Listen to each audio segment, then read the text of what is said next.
So, Karen and I have chosen this theme called Towards a Community of Grace.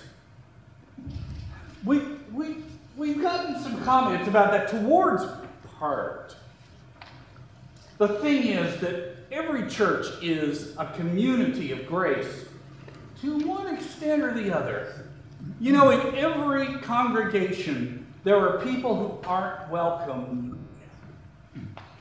We want to be a congregation where all are welcome, where all are extended grace, offered grace, and all accept grace for themselves.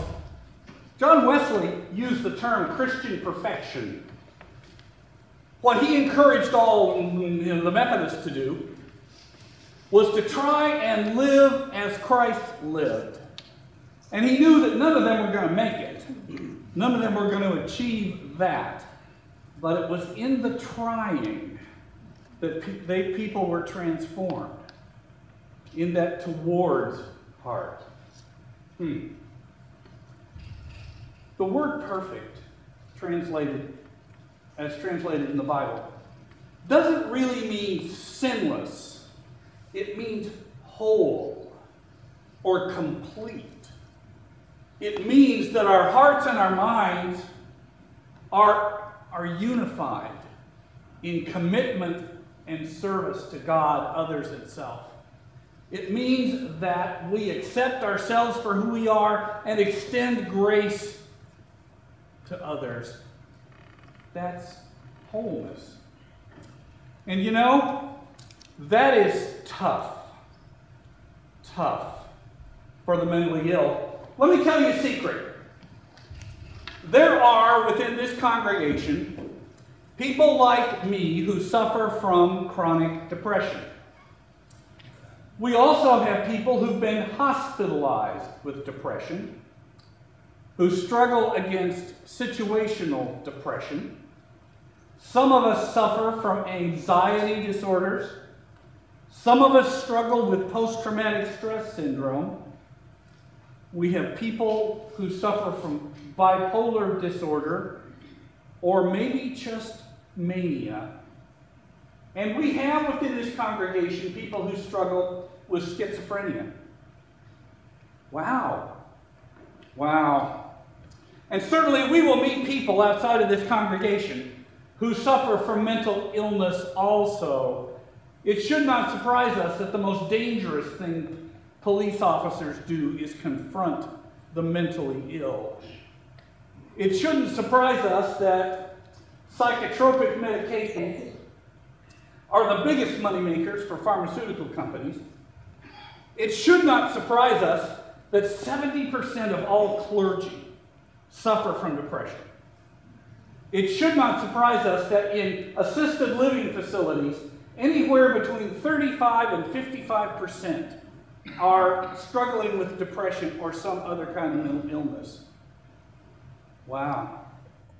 That's the reality. You know, we are so lucky to be living in a time when we know what causes mental illness.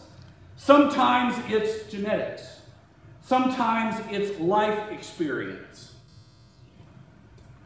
But the reality is that mental illness is caused by an imbalance of chemicals in our brains.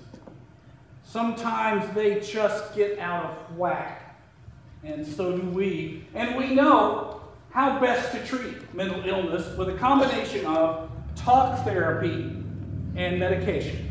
That's most effective. I'm so glad that we no longer live in a time when we think that mental illness was caused by demons. From the 5th chapter of Mark, they came to the other side of the sea, to the country of the Gerasenes. And when he stepped out of the boat, immediately a man out of the tombs with an unclean spirit met him.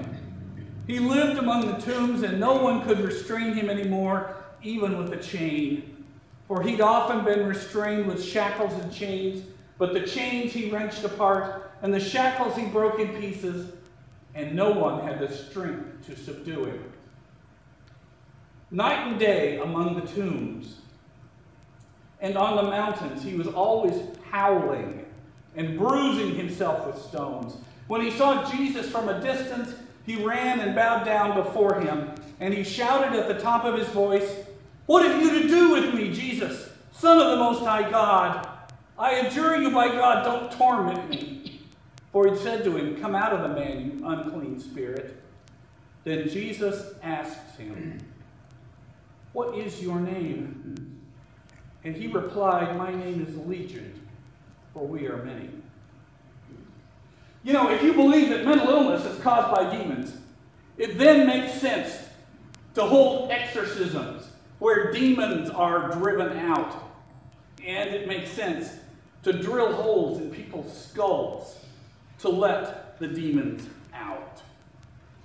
And we know in our time that mental illness is not caused by a moral defect or by a lack of faith in God. My depression is not a sign of moral weakness. And we all know that. But you know, there is a stigma about mental illness. We who struggle with mental illness don't really want you to know about it because we are afraid that you will then think less of us. Actually, our greatest fear is rejection. Our greatest fear is that you will look at us and say, "Wow, I don't want to be his friend anymore. It might rub off.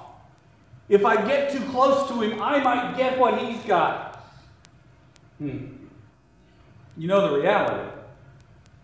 Depressed people are depressing to be with. Anxious people are exhausting. Schizophrenics are just weird. And you can't keep up with people who are struggling with mania. No, our greatest fear is that you will reject us and decide that you want to go hang out with normal people.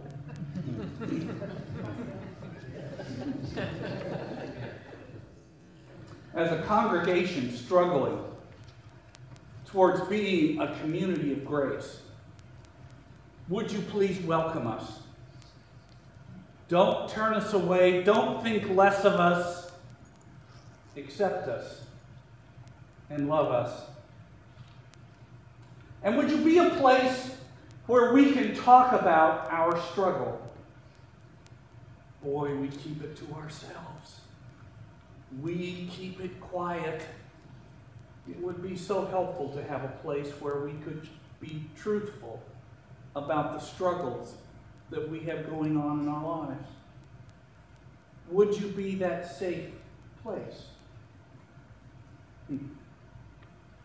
Of course, providing a safe place assumes that we will talk about our struggles given the opportunity.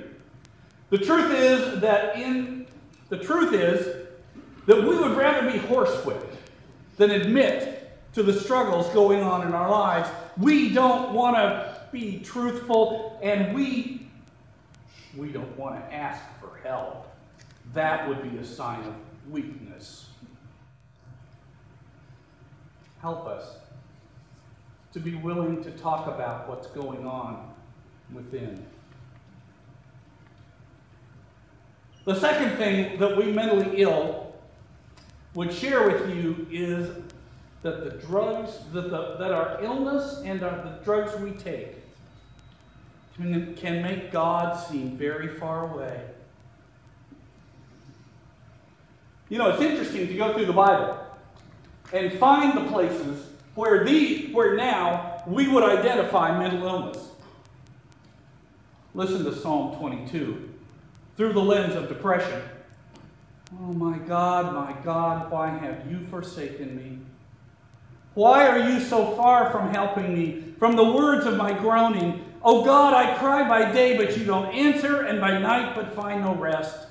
Yet you are holy, enthroned on the praises of Israel. In you our ancestors trusted. They trusted, and you delivered them. To you they cried and were saved. In you they trusted and were not put to shame. But I'm a worm and not human, scorned by others and despised by the people. All who see me mock at me. They make mouths at me. They shake their heads. Commit your cause to the Lord. Let him deliver. Let him rescue the one in whom he delights. Yet it was you who took me from the womb. You kept me safe on my mother's breast. On you I was cast from my birth, and since my mother bore me, you have been my God. Do not be far from me, for trouble is near, and there is no one to help. I'm poured out like water, and all my bones are out of joint. My heart is like wax. It's melted within my breast. My mouth is dried up like a potsherd, and my tongue sticks to my jaws. You lay me in the dust of death. But you, O Lord, don't be far away. Oh, my help, come quickly.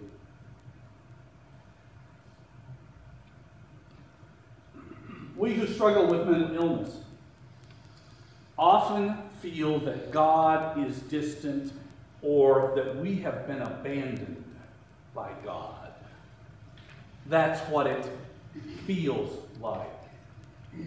We need your help. Remind us again that nothing can separate us from the love of God. Remind us again that God made us who we are, that God can use us as we are. Remind us. You know, in the baptistry, we have this marvelous print by Vincent van Gogh, The Starry Night. It's one of the greatest pictures of Western civilization. You know that he painted that from a French mental asylum. That was the view out of his room window. The white star is Venus, which rose at night as he watched out his window. It's believed that the tall black mass on the left side represents Van Gogh reaching out for God. One of the greatest painters of all time. But you know that his first dream was to be a priest. But they wouldn't take him in the seminary because he was nuts.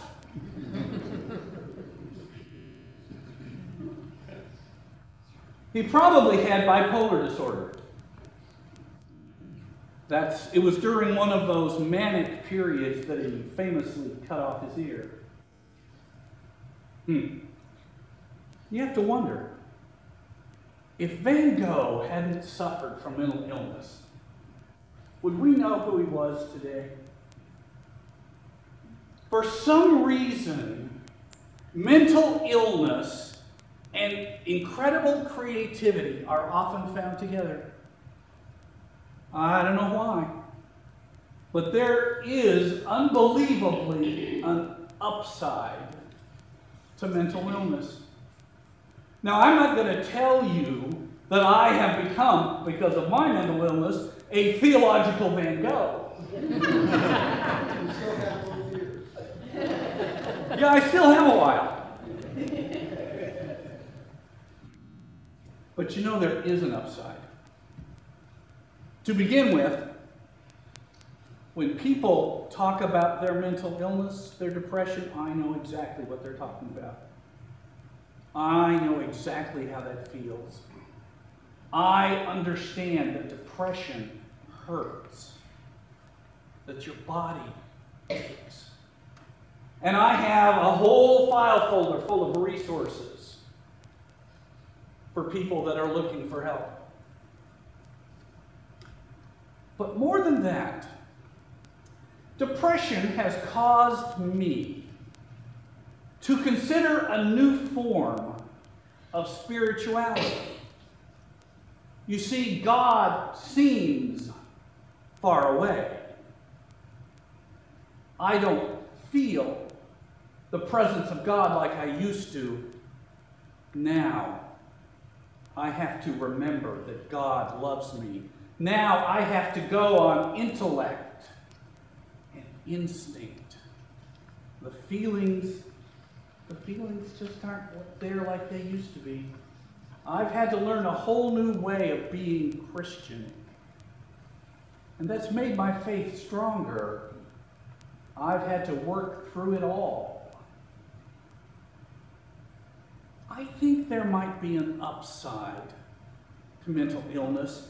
Would you please allow us to use our gifts?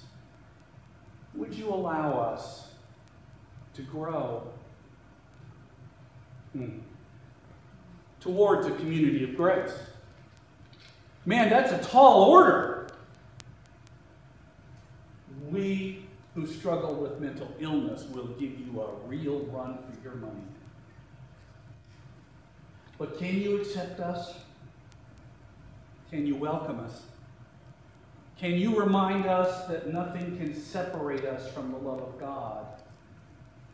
Can you allow us in your midst to use our gifts, to learn and to grow? It's a tall order. Can you do it? Oh, gracious God, it makes no sense. Hormones out of balance. Chemicals where they shouldn't be. Reality gets all twisted. Remind us, God, that you love us. Help us, God, to share that love. In the name of Christ. Amen.